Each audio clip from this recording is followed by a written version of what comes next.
for funding. But this is beyond our purview. As I told you, they'll tell you we're not humanitarian. Yes, we're doing research, as we're doing business. Maybe look for the humanitarian. So they can leave you drop holding the baby. And you don't know what to do with it. Okay. I think even with the example that he used with the ARVs, I think he can get the answer, because there's like maybe 2-3 months back, when there was a backlash of those AIDS, what happened? We became stranded because we don't own anything.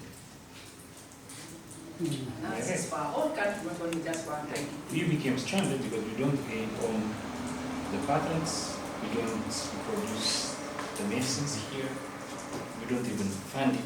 So we don't, like, we were the beneficiaries, yes, but we didn't include ourselves into the equation. Yeah, it's a good solution. So if the idea is like the price it costs to come and do your research is what level of royalties do I get now for the products being sold. So if it's productive, if you're making money, then there should be some going to your research and development department, which is us. Although who us is another question. Is it the government? Because then Again, I was about to ask, yes, who is we? Yeah. I was going to ask, who is we, who are we? Yeah. Okay, so I'll have 2 more comments and then we'll have to move on. Yes? Another, if it becomes such an ethical dilemma, can they do it in their country? If they are malnourished babies, produce the data, then now we can use that now to inform decisions. Just say. You would not be able to find 600. I love that value. You may But I not be also- able to find 600. I wondered, I'm not sure it's very related, but I wonder why only 2 arms in this study, where there's one being already offered free by the government, and now there's another whole new one. Why is there no group that is going to receive, both?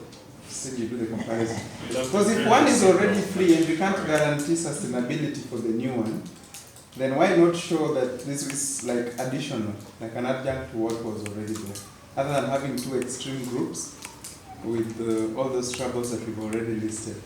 Because as So- it is, we really give you the answer. Yes. Let me just tell you that you will definitely know that plump nut works. When you start combining this and that, inferiority, superiority, the statistics goes out of hand and you really can't tell whether actually it is a better product or it is a good product. That's why. So in terms of, that's the reason why now you're doing RCT. But what is raising is that, was there any other design you would have used? The other side, could it have been open label? Could it have been one with pre and post, right? So everybody gets something, is measured at baseline, and then you give them plumping out, you measure them again, and it's the same child, so you're not even having issues of saying that were they of the same type, it's the same child. So this study could have been done in very many different ways, and we could talk about the study design, but I think the biggest issue is it going to be accessible afterwards? And that was just the point I wanted to raise. And that is why you hear that vulnerable populations are often exploited. They really are often exploited because in the back of everybody's mind, it's not for them. This study is not being done for them, it's being done for somebody else somewhere. Yeah. And I mean, if you try to come and do this study at the Aga Khan University Hospital, maybe in Chogoria, some people might not want to be in the study. They'll say, what? We'll just wait for you to give us. They'll just tell you, where can you find the plumbing nut? Yeah. And we try for ourselves and see what happens. So, these are some of the questions. We could have discussed this, but I think you have answered pretty well. You've covered a lot of these things in your discussion. And one day, Lillian and Diana, you're going to have to say something. Even if it's just to say, Mrs. Kenichi, can you put on your jacket? It's okay. But you're not going to leave today without opening your mouths. People who don't open their mouths smell. So let's have oxygen inside. So be ready with your question. Because before we leave today, you have to have asked me a question. It's okay. Sorry, I put you on the spot. What constitutes undue influence in this context and how can it be mitigated? So, they said they were going to do informed consent. I'm wondering who would not want to be in this study. I think Navin intimated about a study where I think nobody would have said no to do the study. Essentially, an influence is that, you just pray you'll be in that study, yeah? You're an IDP, you're feeling drought, you're doing what, your child is not doing well, your child is malnourished, you're getting this forage or not getting this forage, or it's getting the forage and it's not getting better, and somebody's saying they're going to give them plumpy nut. Okay? There's really no other answer. The answer is yes. Okay? So that is what undue influence means, and I think in the discussion it has risen to the surface. Number two, how should researchers ensure truly informed and voluntary consent in displaced or low literacy populations? So just keep these questions in your mind. We are going to watch the informed consent. It's something which, if I was just doing vulnerable populations that are put into groups, and you'd have talked about it. And who knows, maybe I might still do that at some other time during the 2.5 days. We have call tomorrow and the next day. So I might have put you into 4 groups and say, how can you ensure truly informed? Just because they said they were doing informed consent, what kind of informed consent was that? No, not even listen if I was a mother. I'm just waiting for them to say, do you want? I say yes. Switch off until you ask me if I want to be in the study. Already I've decided I'm going to be in this study. Mostly because of number 1. So how do you make it informed and how do you make it voluntary? And if you find that you can't, you have to ask yourself, does it matter? Because I'm pretty sure you can't, but you ask yourself, does it matter that it was not informed? And does it matter that it was not voluntary? It may be informed, but it may not be voluntary. Why won't it be voluntary? Because of undue influence. So that's the issue that you raise when you're trying to do research in vulnerable populations. They're already in such a bad place. They are likely to do what they're telling them to do. What responsibilities do researchers have to ensure that benefits from the study are equitably shared? Many of you said that. And then, we now have our results. And I think there's a TED talk that I watched another time where some person was in an HIV trial, and while she was in the trial, she was doing so well. You know, she'd come every week or every 2 weeks, and they'll do this and they'll check this, and she was such a happy camper. And then the trial ended up, the guys packed up their bags, their suitcases, and they went to the local market and bought curios. You know how they like to buy curios to go and remember you were in Kenya.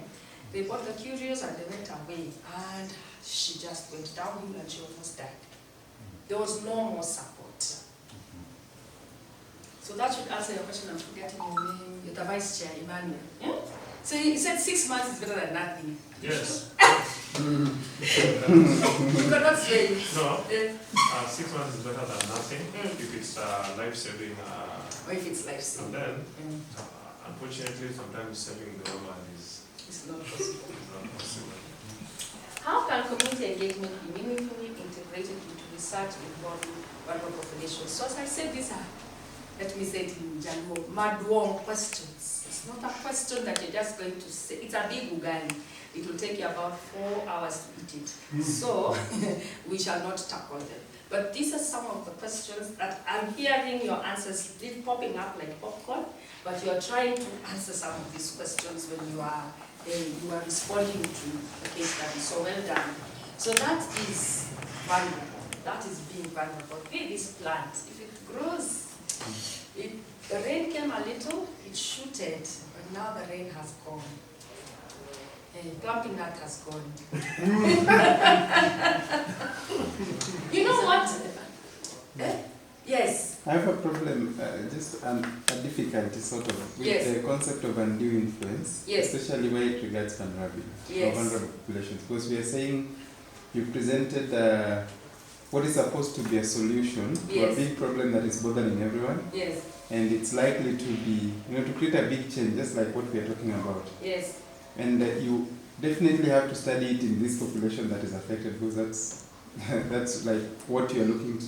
So why is it a problem, given that you've addressed all these other concerns? Why is it a problem that we are so much focused about the fact that this population is already, underserved, or they're marginalized, or whatever, and that your study proposes to do something so good about it to the extent that someone won't resist? Because it would seem like that should be why we say yes to it. The fact that you've constituted it so properly, and you are proposing something that is going to solve these problems, such that the moment you mention it, everyone is like, yes, I want to participate.